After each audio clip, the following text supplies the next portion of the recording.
ഈ കാര്യത്തിൽ 15 വയസ്സ് പ്രായമുള്ള അനന്തു എന്ന് പറഞ്ഞ മോൻ്റെ ദാരുണമായ അന്ത്യം, അതിൽ വേദനിച്ച് വിറങ്ങലിച്ച് നിൽക്കുകയാണ് ഈ നാട്. ഈ സമയത്തൊക്കെ ഒരു മന്ത്രി പറയേണ്ട പ്രസ്താവനയാണോ പറയുന്നത്? നിങ്ങൾ ആലോചിച്ച് നോക്കുക. ഇത് കേരളം ചിന്തിക്കട്ടെ. ഇങ്ങനെ ഒരു മോൻ മരിച്ചിട്ട് ആ പ്രതികളെ പിടിക്കാനും ശക്തമായ നടപടികൾ ഉണ്ടാവാനും അതിനുവേണ്ടി കൃത്യമായി ഇന്നലെ മുതൽ പ്രതിഷേധമായാലും പ്രക്ഷോഭമായാലും നിൽക്കുന്നവരാണ് ഞങ്ങൾ. എന്നിട്ട് മന്ത്രി പറയുന്നത് ഇത് എന്താ അവസരം മുതലാക്കിയതാണോ അതല്ലെങ്കിൽ അവസരം ഉണ്ടാക്കിയതാണോ എന്നൊക്കെ മന്ത്രി ചോദിക്കുക. പ്രതി പോലും കുറ്റം സമ്മതിച്ചു എന്നാണ് ഞാൻ മനസ്സിലാവുന്നത്. എനിക്ക് കിട്ടുന്ന വരും ശരിയാണോ എന്ന് എനിക്ക്. പ്രതി പോലും കുറ്റം സമ്മതിച്ചൊരവസ്ഥയിൽ ഒരു ഉത്തരവാദിത്തപ്പെട്ട ഗവൺമെൻറ്റിൻ്റെ ഒരു മന്ത്രി ഈ രൂപത്തിലൊക്കെ പറയുന്നത് നിങ്ങൾ ആലോചിക്കുക. ആ മകൻ മരിച്ചതിനെക്കുറിച്ച്, അതിൻ്റെ പ്രതികളെ പിടിക്കുന്നതിനെക്കുറിച്ച്, അതിൽ അന്വേഷണം നടത്തുന്നതിനെക്കുറിച്ച് അത്തരം കാര്യങ്ങൾ സംസാരിക്കുന്നതിന് പകരം ഉത്തരവാദിത്തപ്പെട്ട ഒരു മന്ത്രി ഇതുപോലൊരു പ്രസ്താവന നടത്തിയത് ഏറ്റവും ഞങ്ങളെയൊക്കെ വേദനിപ്പിക്കുന്ന കാര്യമാണ്. ഒരു നിലമ്പൂരുകാരൻ എന്ന നിലയിൽ ഞാൻ ഏറ്റവും എന്നെ അടക്കം ഏറ്റവും വേദനിപ്പിക്കുന്ന കാര്യമാണ്. ഇതിൽ കൃത്യമായി ഇതിൻ്റെ നടപടികൾ ഉണ്ടാവണം. അതാവശ്യപ്പെട്ടത് ഞങ്ങളാണ്. അതിനുവേണ്ടി സമരം നടത്തിയത് ഞങ്ങളാണ്. പ്രതികളെ പിടിക്കാനുള്ള കാരണം തന്നെ വാസ്തവത്തിൽ ഞങ്ങളൊരു സമരം ഇന്നലെ നടത്തിയത് കൊണ്ടാണ്. അതല്ലെങ്കിൽ ഇത് വീണ്ടും തട്ടി നീക്കി കൊണ്ടുപോകാനായിരുന്നു പോലീസിൻ്റെ ശ്രമം. മാത്രമല്ല, ഇവിടെ നമ്മളെ സംബന്ധിച്ച് വളരെ വ്യക്തമാണ് ഒരു കാര്യം. ഈ പ്രതികൾ കുറ്റം സമ്മതിച്ചിട്ട് ഇതുപോലത്തെ പ്രസ്താവന നടത്തുന്ന മന്ത്രി എത്ര നിരുത്തരവാദിത്തപരമാണ് പറയുന്നത്. അതിന് മന്ത്രി മാപ്പ് പറയണം എന്നാണ് ഞങ്ങൾ ആവശ്യപ്പെടുന്നത്. ഇത് എൻ്റെ ഒരു ആവശ്യം മാത്രമല്ല, ഇതൊരു രാഷ്ട്രീയ ആവശ്യമല്ല. ഇതൊരു രാഷ്ട്രീയ പ്രശ്നമാക്കുന്നതിന് പകരം നിലമ്പൂരുകാരനെന്ന നിലയിൽ ഞാൻ പറയുന്നു, നിലമ്പൂരിൻ്റെ ഇത്തരം പ്രശ്നങ്ങൾ പരിഹരിച്ചേ മതിയാവും.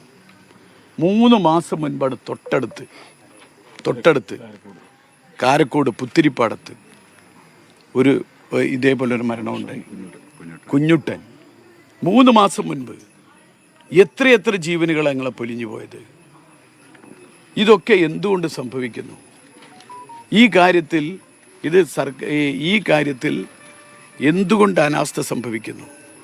1ഉം 2ഉം പേരല്ല, എത്രയോ പേർ. ഞങ്ങൾക്കറിയാം, എൻ്റെ നാട്ടിൽ നിലമ്പൂര് ഞങ്ങളൊരു വാർഡ് പ്രസിഡന്റ് മരിച്ചത് ഇങ്ങനെയാണ്. എത്ര പേരാ നിലമ്പൂര്. എന്നിട്ടും ഇത്തരം കാര്യങ്ങളൊക്കെ ഉണ്ടാകുമ്പോൾ, ഇത്തരം മരണങ്ങൾ ആവർത്തിക്കപ്പെടുമ്പോൾ അത് അറുതി വരുത്താനുള്ള ഒരു സംവിധാനത്തെക്കുറിച്ച് ഒരു ഗവൺമെൻറ് ആലോചിക്കുന്നതിന് പകരം ഒരു മന്ത്രി ഇത്രമാത്രം നിരുത്തരവാദിത്തപരമായ ഒരു പ്രസ്താവനയുമായിട്ട് മുന്നോട്ട് വരുന്നത് മുഴുവൻ നിലമ്പൂരുകാരെ വേദനിപ്പിക്കുകയാണ്. എനിക്ക് ആ കാര്യമാണ് പറയേണ്ടത്. അല്ലാതെ ഇത്തരം പൊതുവായ പ്രശ്നങ്ങളിൽ പരിഹാരമുണ്ടാവുകയാണ് ആവശ്യം ഞങ്ങൾക്ക്. എവിടെ നിലമ്പൂരുകാർ വേദനിക്കുന്നൊരവസ്ഥാവിശേഷമാണ്. അപ്പോൾ അതുകൊണ്ട് അതിന് പരിഹാരമുണ്ടാക്കാൻ ഈ സർക്കാരിന് എന്ത് ചെയ്യാൻ പറ്റും എന്ന ചോദ്യത്തിൽ നിന്ന് ഒഴിഞ്ഞു മാറാൻ വേണ്ടി ബോധപൂർവം ചില പ്രസ്താവനകളുമായിട്ട് വരേണ്ടവരല്ല ഉത്തരവാദിത്തപ്പെട്ട മന്ത്രിമാർ എന്നാണ് ഈ കാര്യത്തെക്കുറിച്ച്.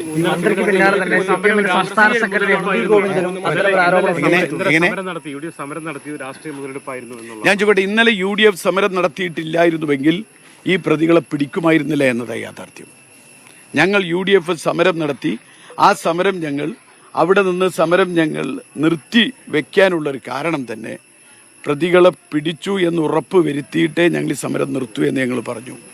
അതിന് ശേഷമാണ് ഞങ്ങൾ സമരം നിർത്തിയത്. ഞങ്ങൾ വളരെ സമാധാനപരമായിട്ടാണ് സമരം നടത്തിയത്. എന്നിട്ട് ആ സമരം നടത്തിയ ആളുകൾ ഇവർ ചെയ്തതെന്താ? ഒരു വാനിൽ കയറ്റി, ആ വാനിൽ വെച്ച് യൂത്ത് കോൺഗ്രസ് പ്രവർത്തകരെ, യൂത്ത് ലീഗിൻ്റെ പ്രവർത്തകരെ, UDFൻ്റെ പ്രവർത്തകരെ അതിക്രൂരമായി വാനിലിട്ട് മർദ്ദിച്ചു.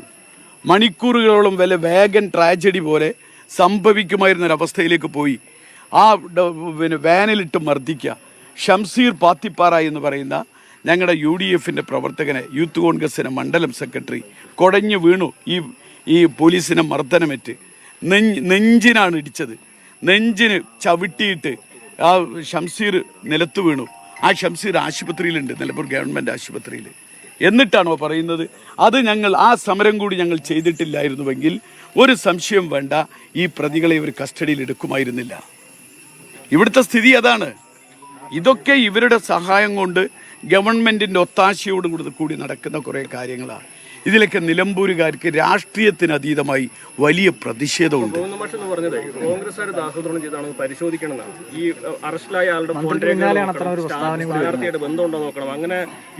UDF സ്ഥാനാർത്ഥി ആര്യാടൻ ഷൗക്കത്ത് മാധ്യമങ്ങളോട് പ്രതികരിക്കുകയായിരുന്നു. വനവകുപ്പ് മന്ത്രിക്കെതിരെ ഗുരുതരമായ ആരോപണങ്ങളാണ് ആര്യാടൻ ഷൗക്കത്ത് ഉന്നയിക്കുന്നത്. ഇപ്പോൾ